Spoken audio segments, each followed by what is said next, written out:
Hello everyone. It's been quite a while since I've done an update. I've just been kind of caught up in stuff. But I thought I'd better pop on and definitely do an update because it has been 1 year that we've now been on this mountain. So I thought I'd do a recap and where we are now. So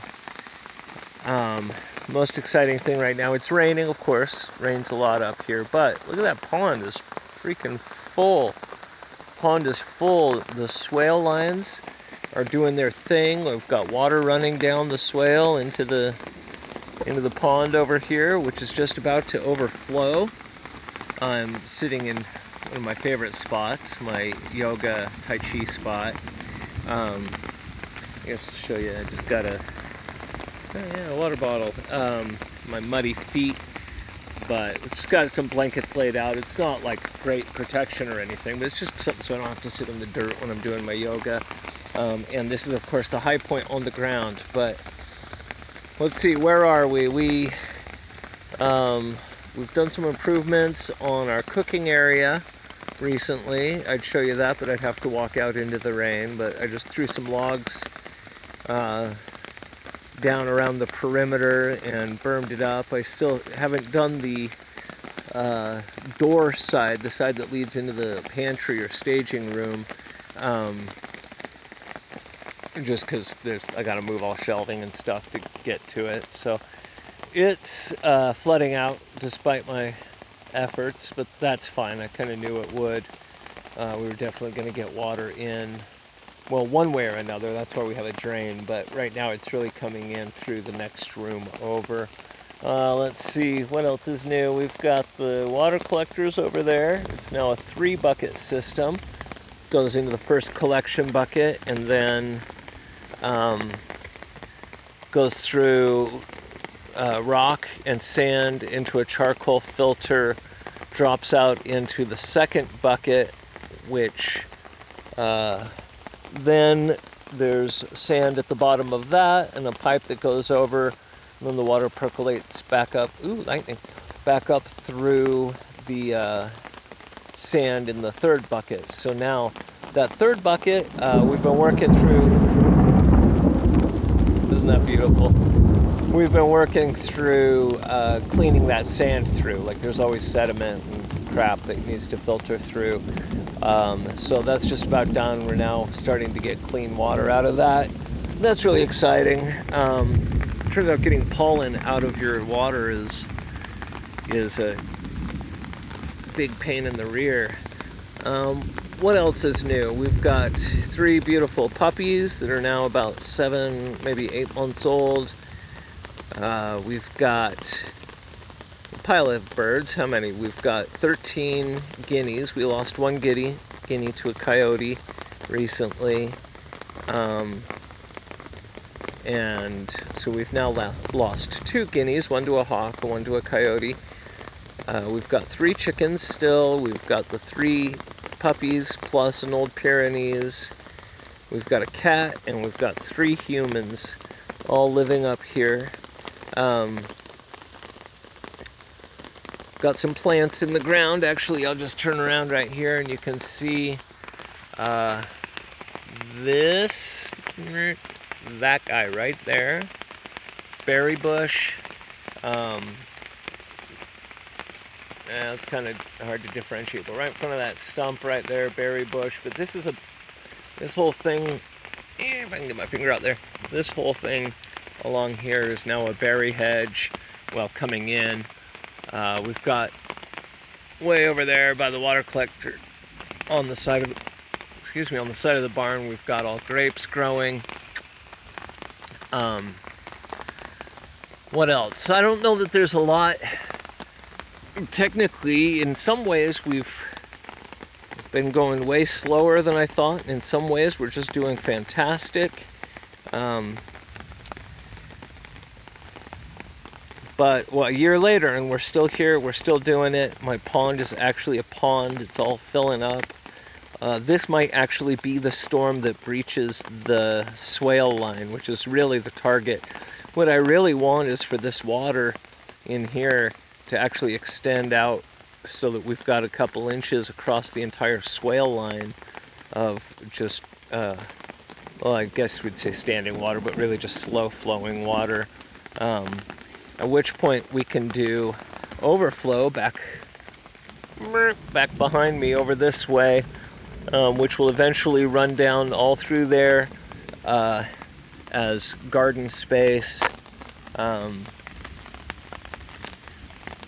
But I think really the main thing I wanted to talk about is just like what it's been like. It has been the most trying and rewarding thing I've done since I raised a child. It has been very harrowing, but also extremely relaxing. Very peaceful out here, very calm and beautiful. Definitely, I'm still feeling it. It's funny, a lot of the initial excitement and wonder has worn off now. There's a lot of work, and some days it seems like it's more work than others, but kind of settling into, I want to say a routine or whatever, something that resembles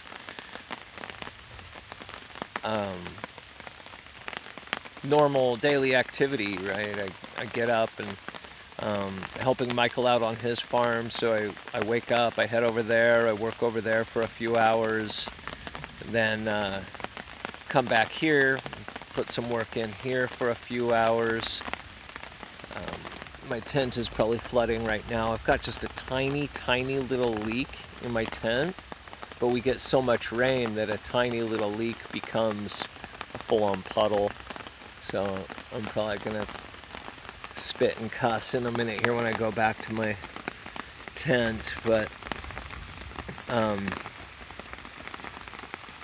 yeah, it's been amazing. It's been truly an amazing journey, and I feel like we're just warming up, like we're just getting started here. So yeah, hopefully this spring was not as inspiring as I had hoped it would be.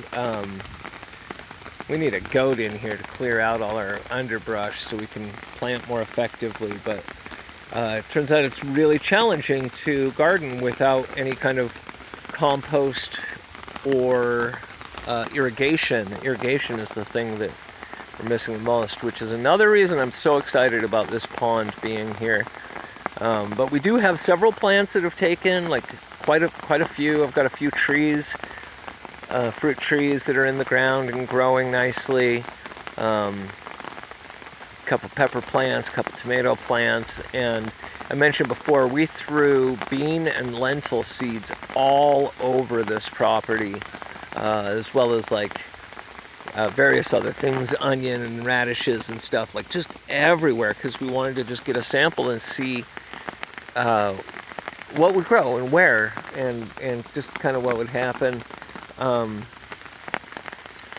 So everything grows slower up here than you'd expect in your regular garden, just because, like I say, lack of irrigation, lack of a bunch of fertilizer and stuff. Like we don't have any chemicals or anything really, except what we dig up out of the ground.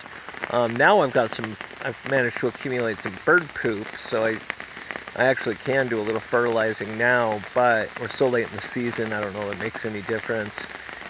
I kind of feel like I'm rambling, but the point is, we've got some plants that are growing, but it wasn't like this amazing like explosion of life that I was hoping for. But I'm still holding out that next spring, just better and better, right? Next spring, the plants that did take are still going to be here, and we'll get a few more trees in. With a little luck, this pond will fill up, and I don't expect it to stay filled through the dry season, but come the spring, when things start getting wet, hopefully that can be our irrigation. That's the big idea. That's why we've been trying to fill it. We're working on a second pond now over on the other side. Yeah, just right over there, actually, just on the other side of the barn. much bigger than this one because as we go down the slope, of course, we can accumulate more water. We'll do a more evolved swale line and all of that. But I'm at 10 minutes and I almost forgot to tell you, my pond has wildlife. It's just the coolest thing. We've got dragonflies, we've got frogs, we've got plants growing, and I'm just thrilled. So kind of a longer video, but hey, it's our 1-year anniversary, which I actually missed. It was a few days ago, but it doesn't matter. The point is, we've been up here a year now, and we're still trucking, we're still loving it, still working hard, figuring stuff out, and so glad to have you with us. It's amazing. We've had some visitors come and go, and yeah, it's been really beautiful and terrible. Terribly beautiful, beautifully terrible. Anyway, that's 11 minutes. Thank you, and we will check in with you soon. Bye-bye.